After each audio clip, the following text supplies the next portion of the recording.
Hello everyone, current affairs with film booster series में आपका स्वागत है। आज है 9 अगस्त 2021। तो आज हम देखेंगे कौन कौन से article PIB the Hindu newspaper के साथ साथ अदर मैगजीन में इम्पॉर्टेंट हैं, जो कि हमारी प्रीलिम 2021 और 2022 की दृष्टि से काफ़ी इम्पॉर्टेंट हैं। तो चलिए शुरू करते हैं। जैसा कि आप देख रहे हैं, आज है 9 अगस्त 2021। तो आज हम देखेंगे कौन कौन से आर्टिकल पीआईबी और द हिंदू न्यूज़पेपर के साथ साथ अदर मैगजीन में इम्पॉर्टेंट हैं। तो आज का जो हमारा पहला आर्टिकल है काफ़ी इम्पॉर्टेंट है। हमारा पहला आर्टिकल है पीएम किसान। आपको अच्छे से पता है कि इसका पूरा नाम है प्रधानमंत्री किसान सम्मान निधि योजना। काफ़ी ज़्यादा चर्चा में रहती है। ऑलरेडी हमने लास्ट मंथ में इसे कवर किया ही था, बट फिर से चर्चा में, तो इसलिए फिर से एक बार देख लेते हैं और इम्पोर्टेंट कौन कौन से प्रोविज़न हैं।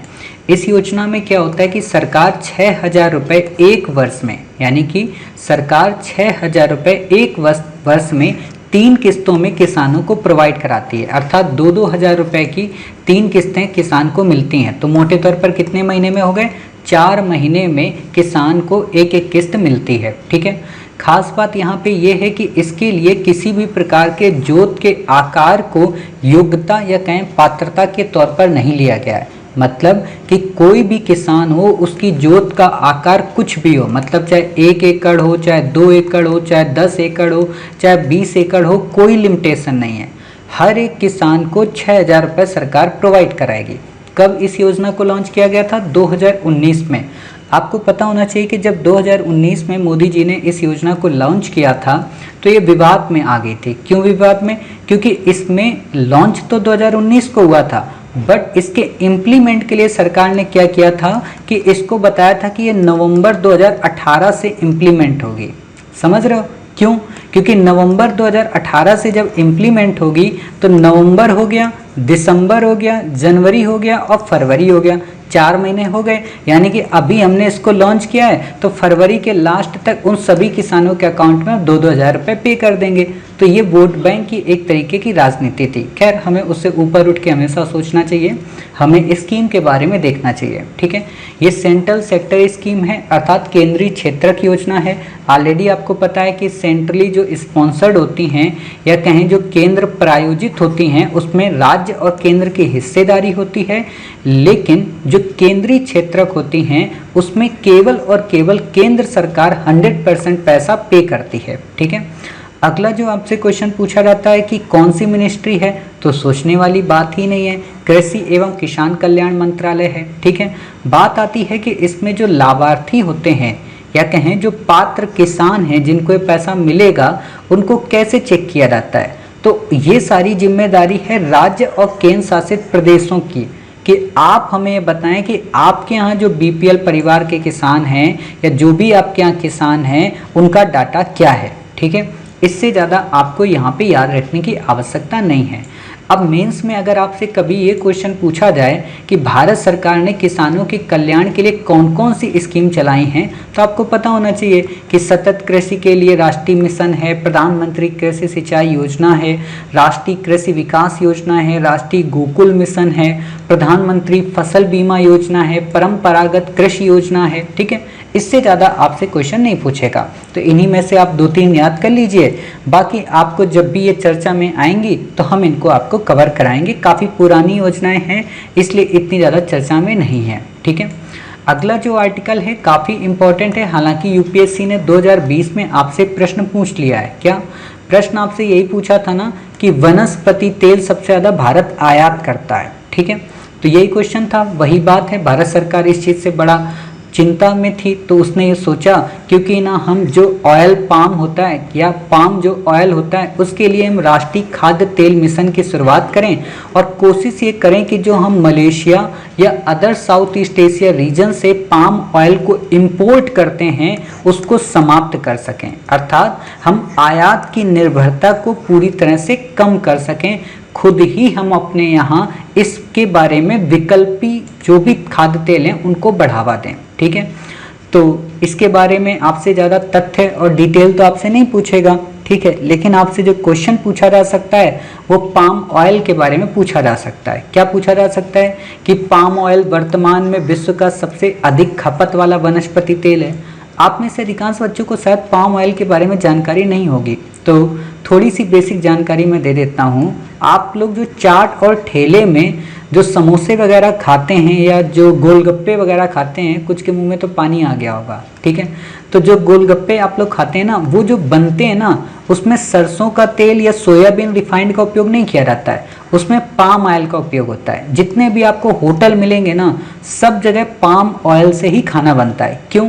क्योंकि सरसों का तेल अगर 90 रुपए में है, आज का भाव नहीं बता रहा हूँ, बहुत पहले का, आज तो लगभग 140 के आसपास है, ठीक है। सरसों का तेल अगर 90 रुपए में है तो पाम ऑयल जो होता है वो 50 रुपए मिलता है। मोटे तौर पर अगर मैं कहूँ कि 140 रुपए अगर सरसों तेल है तो लगभग 100 रुपए के आसपास आपका पाम ऑयल होगा, ठीक है। तो अब सोचो 40 रुपए अगर लीटर का डिफरेंस है तो कोई छोटी चीज़ होती है, बहुत बड़ी चीज़ होती है, ठीक है। तो मान लो अगर 10 लीटर कोई उपयोग करता है तो 400 रुपये तो ऐसे ही बचा लिए, इसलिए पाम ऑयल का ज़्यादा से ज़्यादा उपयोग किया जाता है, ठीक है। भारत हो, चाइना हो या EU यानी कि यूरोपियन यूनियन के जो भी कंट्री मेंबर हैं 28, वो लोग सबसे ज़्यादा इस तेल को उपभोग में लाते हैं, अर्थात इसके सबसे बड़े कस्टमर हैं, ठीक है। भारत नंबर 1 पर है, चाइना दूसरे नंबर पर और EU तीसरे नंबर पर। आप देखते हो भारत में एक से एक ठेले में आपको मिल जाएगा, है ना कोई पकौड़ी खाते हुए, तो वो सब यही होता है। अगला है हमारा इसी में पीली क्रांति, चर्चा में है तो इसलिए आपको पता होना चाहिए। आपको पता कि भारत सरकार ने चाहे नीली हो, पीली हो, ठीक है, गुलाबी हो, ये सारी क्रांतियां शुरू की थी। तो जो पीली क्रांति है वास्तव में उसका संबंध है तिलहन के उत्पादन से, मतलब खाद्य तेलों की पूर्ति करने से संबंधित है पीली क्रांति, ठीक है। भारत में खाद्य तेल के और कौन कौन से उपागम हैं या कौन कौन से स्रोत हैं, इस पे क्वेश्चन पूछा जा सकता है। क्यों? क्योंकि आपको पता होना चाहिए कि आपसे यूपीएससी ने अभी एक क्वेश्चन क्या पूछा था कि जैव ईंधन के मुख्य स्रोत कौन कौन से हैं। तो ये तो सबको पता होगा ना, पाम ऑयल का मिश्रण वगैरह सब पता होगा, लेकिन आपको ये भी पता होना चाहिए यूपीएससी एक कदम थोड़ा नीचे जाती है डेप्थ में।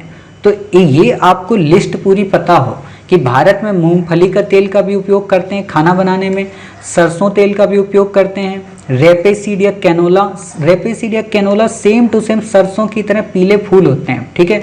तिल का उपयोग करते हैं, तिल का मतलब आप लोग तिली के लड्डू खाते होंगे ना, तो वही तिल होता है ना, काला तिल और जो सफ़ेद तिल आता है उनके लड्डू, या आप लोग मीठी वाली शक्कर की वो जो रेवड़ी खाते होंगे प्रसाद में जो मिलती है, ठीक है, वो भी आती है। कुसुम, अरे या तो बर्गर खाते होगे उसके ऊपर तिल नहीं लगे होते हैं छोटे छोटे, इतना तो अब समझदार हो ही। कुसुम, ठीक है। अलसी बिल्कुल छोटी छोटी होती है। नाइजर बीज, है ना, नाइजीरिया के होते हैं लेकिन छोटे छोटे बीज होते हैं। अरंडी या अंडी आप लोगों ने सुना होगा ना, बचपन में हाथों से उसको लड़ाते थे, या आपने देखा होगा दिवाली के समय अंडी के तेल का भी उपयोग किया जाता है कुछ दीपक जलाने में, ठीक है। तो ये बातें आपको याद रखनी। 2-3 और हैं। सोयाबीन तो अच्छे को आपको पता है, फॉर्च्यून का जो रिफाइंड आता है सोयाबीन आता है। सनफ्लावर ऑलरेडी आपको पता है, सूरजमुखी का तेल, ठीक है ना, सफोला का, जो भी डायबिटीज़ के या कोलेस्ट्रॉल जिनका होता है उनको सनफ्लावर की बात की जाती है। नारियल का तेल साउथ इंडिया में आप देखते ही होंगे, नारियल के पानी का उपयोग किया जाता है ना, तेल का भी उपयोग किया जाता है। और एक और बात बताएं, जो नारियल का तेल होता है एक तो आप लोग सर पे भी लगाते हो, उसमें खाना भी बनता है, ठीक है। तो बस यही चीज़ें हैं, काफ़ी इंपॉर्टेंट आपसे क्वेश्चन पूछा जा सकता है। अगला हमारा आर्टिकल है राष्ट्रीय बाल अधिकार संरक्षण आयोग। इम्पॉर्टेंट तो नहीं है लेकिन पता होना चाहिए, जब भी आप बाल अधिकारों से संबंधित कोई पॉइंट लिखते हैं तो वहाँ पे आपसे क्वेश्चन पूछा जा सकता है, ठीक है। तो आप बता देना कि नेशनल चिल्ड्रन प्रोटेक्शन आपका कमीशन जो है ये है राष्ट्रीय बाल अधिकार संरक्षण आयोग, ठीक है। 2007 में इसका गठन किया गया था। Commission for protection of children rights से संबंधित है, ठीक है, मतलब उनके अधिकारों को करता है। इस आर का मतलब राइट है, ठीक है। तो इतनी बातें समझ के, वैधानिक निकाय है यानी कि इसमें दंड का प्रावधान भी देता है। महिला एवं बाल विकास मंत्रालय के, देखो वैधानिक संवैधानिक नहीं होता है। संवैधानिक का मतलब होता है कॉन्स्टिट्यूशन में मेंशन, वैधानिक का मतलब ये होता है कि इसके पास दंड देने की भी पावर होती है, ठीक है, अगर कोई व्यक्ति इसकी बात को नहीं मानता है। मंत्रालय महिला एवं बाल विकास, शिक्षा के अधिकार जो 2009 में आया था उसकी बात करता है। लैंगिक अपराधों से बच्चों के संरक्षण की बात करता है। आपने देखा होगा ना, बच्चों के साथ लैंगिक अपराध होते हैं, जैसे कई सारे एनजीओ में या कई सारी सिविल सोसाइटीज़ में आप देखते होंगे, या कई बार आप एक नाम और सुनते हैं पॉक्सो एक्ट के बारे में, ठीक है ना, जो सेक्सुअल हरासमेंट किया जाता है बच्चों के साथ में, ठीक है। तो उसको लेकर ये सारी चीज़ों को डील करता है और उसी से संबंधित इशूज़ की आवाज़ उठाता है और लोगों की मदद करता है। ठीक है, अगला हमारा आर्टिकल है आईटीबीपी के बारे में। इम्पोर्टेंट तो नहीं है, लेकिन एज एक आईएएस ऑफिसर की नज़र में आपको ये चीज़ें पता होनी चाहिए। कभी भी इंटरव्यू में आपसे पूछा जा सकता है, नॉर्मल आपके पिताजी पूछ सकते हैं, फैमिली में कोई पूछ सकता है, तो पता हो। आईटीबीपी का पूरा नाम क्या है? Indo Tibetan battalion police. ठीक है, तो बॉर्डर पुलिस बटालियन कह रहा हूँ, बॉर्डर पुलिस। ठीक है, भारत तिब्बत सीमा पुलिस बल है। 1962 के भारत और चाइना का जब युद्ध हुआ था तो उस समय इसका गठन हुआ था। ये एक केंद्रीय सशस्त्र पुलिस बल है, काफ़ी इंपॉर्टेंट है। मिनिस्ट्री ऑफ होम के अंतर्गत आती है, यानी कि गृह मंत्रालय के अंतर्गत आती है। खास बात ये कहाँ पे लगी है? ये वर्तमान में लद्दाख से लेकर अरुणाचल प्रदेश तक तैनात है, भारत और चीन सीमा के मध्य। ठीक है, आपको एक बार मैप दिखाते हैं। ये है हमारा प्यारा अफ्रीका, हमें चलना है प्यारे इंडिया के पास। ये है हमारा प्यारा इंडिया, इसको हमने जूम किया। ठीक है, यहाँ पे जो लद्दाख है ना, इस लद्दाख रीजन से यहाँ पे कराकोरम आपको पता है श्रेणी है, यहाँ से लेके पूरा अरुणाचल प्रदेश के जेल्पा दर्रा तक में है। ठीक है, जो जेस्पा यहाँ पे दर्रा है यहाँ तक ये पूरी सीमा लगती है। तो इस जगह तक ये पूरी की पूरी आईटीबीपी तैनात है। ठीक है, अब आप समझ गए होंगे जो लेह और लद्दाख में जो डिस्टर्बेंस हुआ किसके मध्य हुआ? आईटीबीपी के जवानों के मध्य। ठीक है, तो इतनी बातें आपको याद रखनी। बाकी इधर आपको पता है भारत पाकिस्तान के साथ में कौन लगता है? बीएसएफ। ठीक है, इधर रेगिस्तान में राजस्थान में भी, इधर गुजरात के एरिया में भी बीएसएफ ही काम करती है। ठीक है, तो इतनी बातें आप समझ गए। हालांकि ये तो क्वेश्चन मुझे आपसे पूछना चाहिए था, लेकिन चलो कोई बात नहीं। फिर भी आप कमेंट बॉक्स में बताना भारत और बांग्लादेश के मध्य कौन सी कौन सी बटालियन काम करती है या कौन सी फोर्स, बॉर्डर फोर्स काम करती है। ठीक है, कराकोरम से जचेप ला दर्रे तक है ना। कल आपको हमने काफ़ी सारे दर्रे आपको पढ़ाए थे। बड़ा लाचा दर्रा आपको पढ़ाया था, ठीक है ना। नाथुला आपको पढ़ाया था, ठीक है। काफ़ी सारे दर्रे मैंने आपको पढ़ाए थे। तो लिपू लेक आपको पढ़ाया था। तो ये तीनों दर्रे बताना, लिपू लेक, बड़ा लाचा और नाथुला दर्रा कहाँ कहाँ पे हैं। ठीक है, 1992 के आईटीबीपी अधिनियम के अंतर्गत इसको रेगुलेट किया जाता है। अन्य जो हमारी केंद्रीय सशस्त्र बल हैं, केंद्रीय ये आगे लाना, सशस्त्र बल बाद में, ठीक है। अन्य जो केंद्रीय सशस्त्र बल हैं वो कौन कौन सी हैं? असम राइफल्स, सीमा सुरक्षा बल यानी कि बॉर्डर सिक्योरिटी फोर्स, केंद्रीय औद्योगिक सुरक्षा बल यानी कि सीआईएसएफ। आपको पता होना चाहिए दिल्ली की जो मेट्रो है या जो भी एयरपोर्ट वगैरह होते हैं वहाँ पे जो इस समय हमारी फोर्स लगती है वो सीआईएसएफ के जवान ही लगते हैं, ठीक है। तो सीआईएसएफ और सीआरपीएफ में अंतर समझना, ठीक है। केंद्रीय रिजर्व पुलिस बल ये सीआरपीएफ है। राष्ट्रीय सुरक्षा गार्ड एनएसजी आपको अच्छे से पता है। सशस्त्र सीमा बल एसएसपी, ठीक है। ये 6 हमारी क्या हैं? केंद्रीय सशस्त्र बल हैं, ठीक है। और बाकी आपको तो अच्छे से पता है, आईटीबीपी मैंने आपको बता ही दिया। 7 हमारी केंद्रीय सशस्त्र बल की फोर्सेस हैं, ठीक। अगला जो इसमें आर्टिकल है वो है एम सेशन कार्यक्रम। एम सेशन कार्यक्रम क्या है? तंबाकू दिवस के संबंध में है कि तंबाकू को छोड़ने के लिए मोबाइल प्रौद्योगिकी बनाई गई है, ठीक है। यानी कि एक पोर्टल एक तरीके का, इसका नाम क्या है? एम सेशन, ठीक है, कार्यक्रम। क्लियर? ये आपका है CESSITION, ठीक है। तो सेशन हो गया, ठीक। या ए भी आप ए है यहाँ पे, ठीक है, आई नहीं ए है। क्लियर? तो इतनी बातें हैं, आपको ये याद रखना है। अगला आर्टिकल हमारा है उज्ज्वला योजना। ऑलरेडी आपने इसको बहुत पहले सुना होगा। अब सरकार ने क्या किया है कि इसके संदर्भ में उज्ज्वला 2.0 लॉन्च किया है। तो पहले तो उज्ज्वला पता हो तभी हम उज्ज्वला 2.0 को समझ पाएंगे।